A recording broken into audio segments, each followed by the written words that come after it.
Seeing our suddenly sick son, I was completely worn out, both physically and mentally.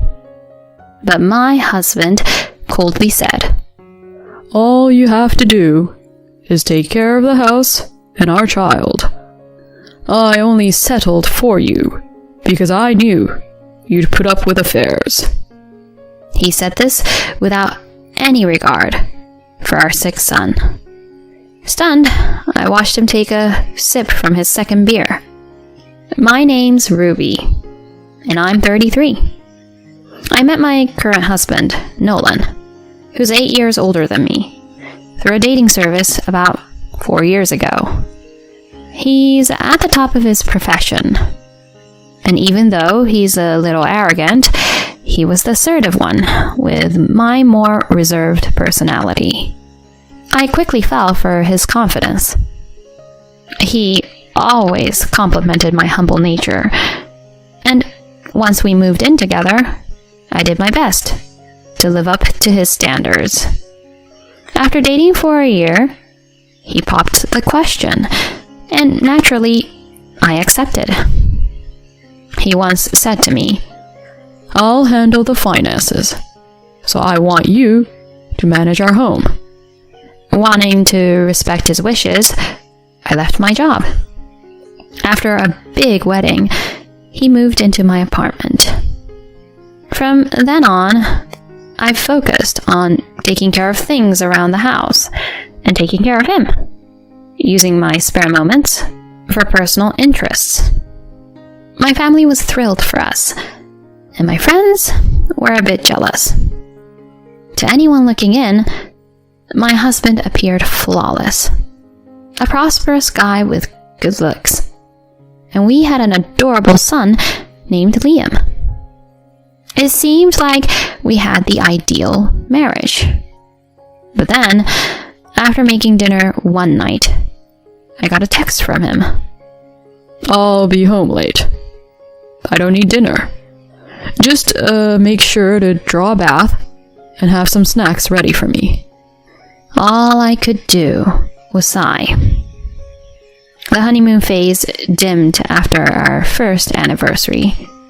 He was ecstatic when Liam was born, but soon after, he began to pull away, saying his job kept him too occupied to pitch in with raising our son. Whenever I asked for a hand, he'd retort, "Do you really expect someone who's been working all day to come home and do housework?" And then he'd storm out. As time went on, his late nights became frequent, often coming home tipsy. And sometimes I'd catch a whiff of a scent that wasn't mine. Handling our son became more challenging, leaving me tired and stretched thin. Yet, he wanted the same level of attention as before Liam came along. One time, I fell asleep with our son and didn't hear him come in. He woke me, saying, "Must be nice, just lounging all day without doing your job." His biting words and icy look stunned me. The following morning, I saw off my irritated husband and continued my daily routine, waiting for his return. But that evening, he got home early and mentioned divorce. "If you're unhappy, then apologize from the bottom of your heart. Prove you mean it." Thinking about Liam, I believed he shouldn't be without his dad. So, I held back my tears and said, "I'm sorry." That evening, I shed more tears than I ever thought possible. Reflecting on it, the comfort of my sleeping son was the only thing that kept me grounded.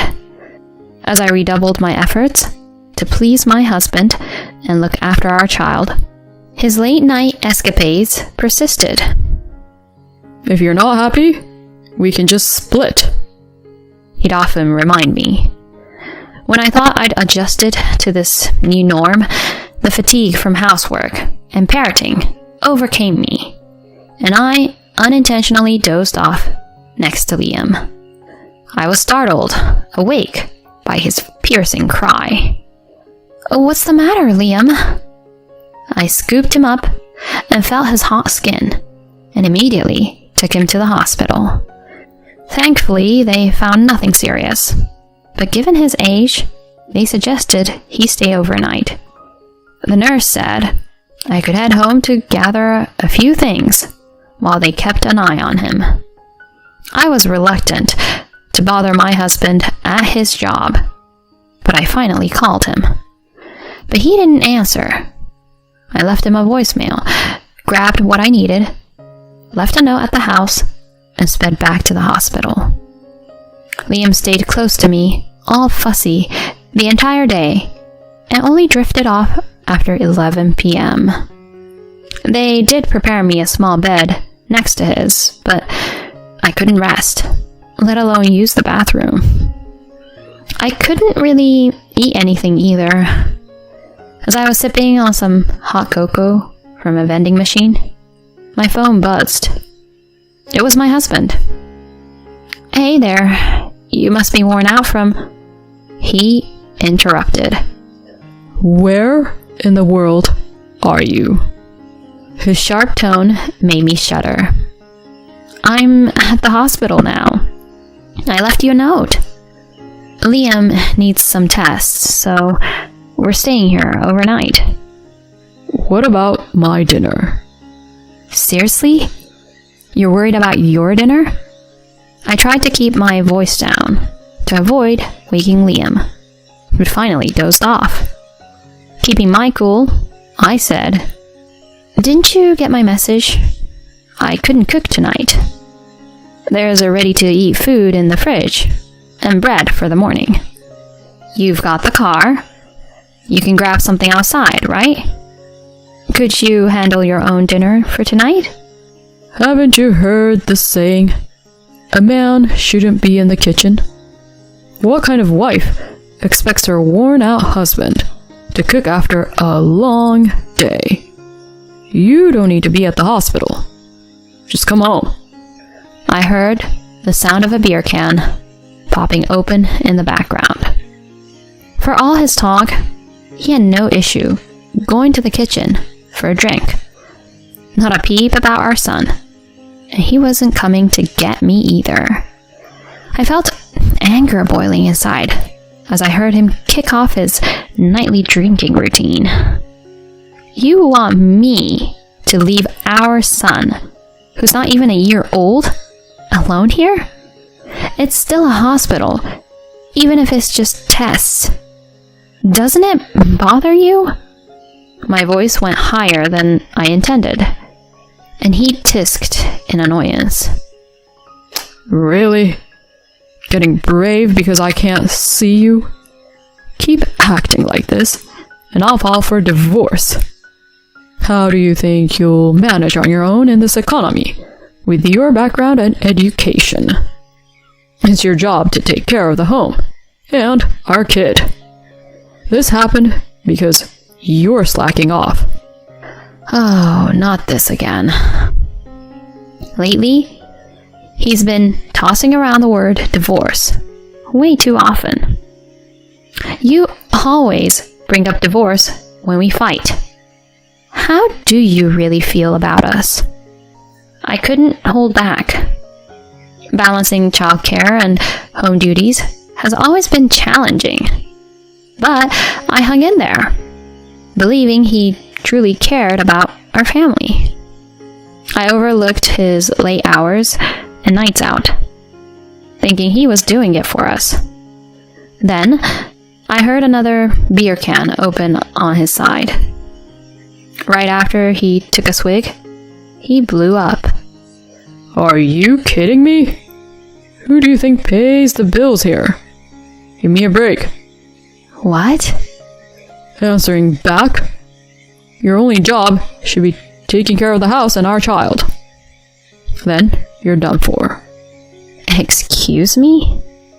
Women start losing their charm after 30. I won't stay with someone who's past their prime. It's only natural for a guy to want someone younger. I only settled for you because I knew you'd put up with affairs.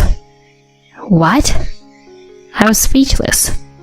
His biting remarks, not entirely because of the booze, left me stunned. Then I heard him laugh, mockingly. I don't want to be shackled to a family. I've had enough to drink, and I'm not hungry. I'm heading to bed. I'll be out tomorrow, so don't call and bother me, okay? If you want to keep this marriage, think about where you stand here. Remember who's putting food on the table. Then he just hung up on me. Something in me broke. All of a sudden, everything felt unreal. Seeing that he only viewed our marriage and child as conveniences, all the love I felt for him disappeared. My sadness quickly turned to rage. I couldn't let it slide that he didn't value our own son. I wasn't the docile wife he thought he knew. I was set on making him regret taking a mother for granted. The following day, while Liam was getting his tests, I reached out to a private investigator. A couple of days later, with Liam thankfully in the clear, we headed home. Predictably, my husband wasn't there for us, and didn't react to my update about Liam's condition. He eventually got home at the crack of dawn, clearly drunk. I greeted him at the door, saying softly, "I've thought about where I stand." Fine. I won't hold it against you this time. Consider yourself lucky. He snorted, making a beeline for the bedroom, leaving a trail of clothes behind. When I picked up his shirt, I noticed what looked like makeup glitter. Suit yourself. Looking at the man, now just another middle-aged guy, I started planning my next steps. A month had rolled by since then. I was jolted awake by the insistent ringing of the doorbell early in the morning. Come on, open up. Why won't my key work? Your husband is back. It sounded like Nolan was back from his 3-day trip. I'd anticipated him returning tonight, but he came back this morning instead. I had my suspicions about it being an actual business trip, but at this point it was irrelevant. Squinting through my sleepiness, I called his number. "Do you mind? It's early, and you're bugging the neighbors." The key's not working. Did Liam mess with it? This is what happens when you're not paying attention. The lock isn't broken. What? That doesn't make sense. I swapped out the locks while you were away. You did what? Peering out from the upstairs window, I could see him standing there, looking completely lost. What on earth did you do without asking me? Who do you think runs this house? I'll divorce you. If you don't want that, then just unlock the door. Oh, I've taken care of that. Taken care of what? The divorce. I filed the papers. We're officially strangers now. Hold on. What are you talking about? I never signed any paperwork. I see what you did. You filled it out yourself, huh? That's illegal, and it won't hold up in court. I couldn't help but smirk at his overconfident expression. You've forgotten, haven't you? Remember the time you first mentioned divorce? You brought home a filled-out form. What are you talking about? That's right. On that heart-wrenching day, he'd come home with a pre-filled divorce form. After my apology, he crumpled it and chucked it at me. I thought you threw it out. I kept it, thinking it might come in handy. In hindsight, I guess I always sensed this day would come. As I reminisced, he looked visibly shaken, mouth wide open. What about this house? And our expenses? How do you expect to live, being a stay-at-home mom?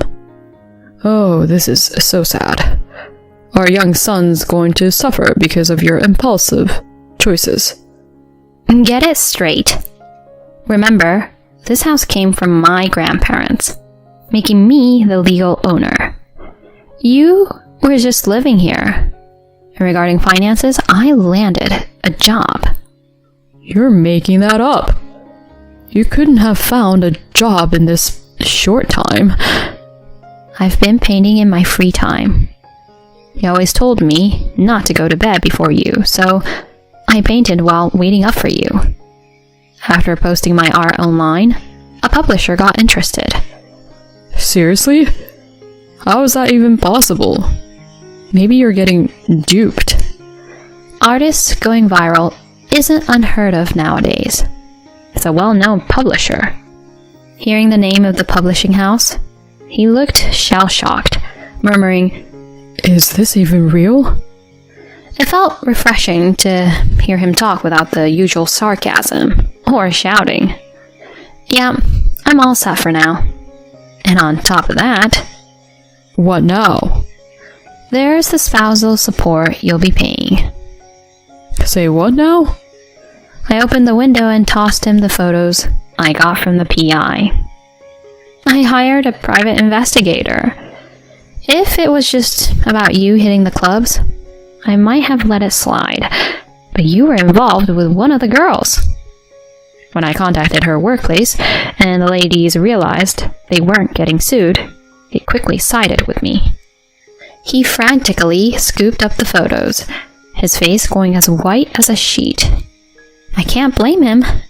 The pictures clearly displayed him with a younger woman, clearly from the nightlife scene, heading into a shady establishment. Here's more for you. What? Next, I showed him screenshots of his messages, clear evidence of how he'd neglected me and our son. As morning broke, people began starting their day. Given the pictures and messages, he doesn't have much ground to stand on. I've been keeping tabs on all your actions and words. I'll hand all this over to my lawyer. You can keep those photos. I've got everything backed up. A PI? A lawyer? You think you're pulling this off with my money? It's from my savings before our marriage. Not sure why you'd have a problem with that. I shot back, and he stared at me, holding back his anger. Since our wedding, I'd been saving money, because he wanted me to be thrifty, so I rarely splurged on myself, leaving most of my savings intact. Honestly, I was taken aback by how much I had stashed away. I should have taken action earlier. I'm upset on my past self for being so submissive. Perhaps concerned about nosy neighbors, he tried to smile, saying softly, All right, I understand. I'm sorry. Just let me in. We're still married, right? No longer. Check the mailbox. He promptly checked the mailbox and took out an envelope, inspecting it. Inside, there's a key to a storage unit and its location. Everything you own, all purchased with your earnings since we got married, is stored there. The car is yours too. Now, kindly disappear. I was thankful he never contributed to household chores. It meant I knew where all his belongings were. He probably didn't even know how many shirts he owned. I can't live without you. His sudden desperation left me unfazed. I'm fine on my own. Besides, you said I was done for.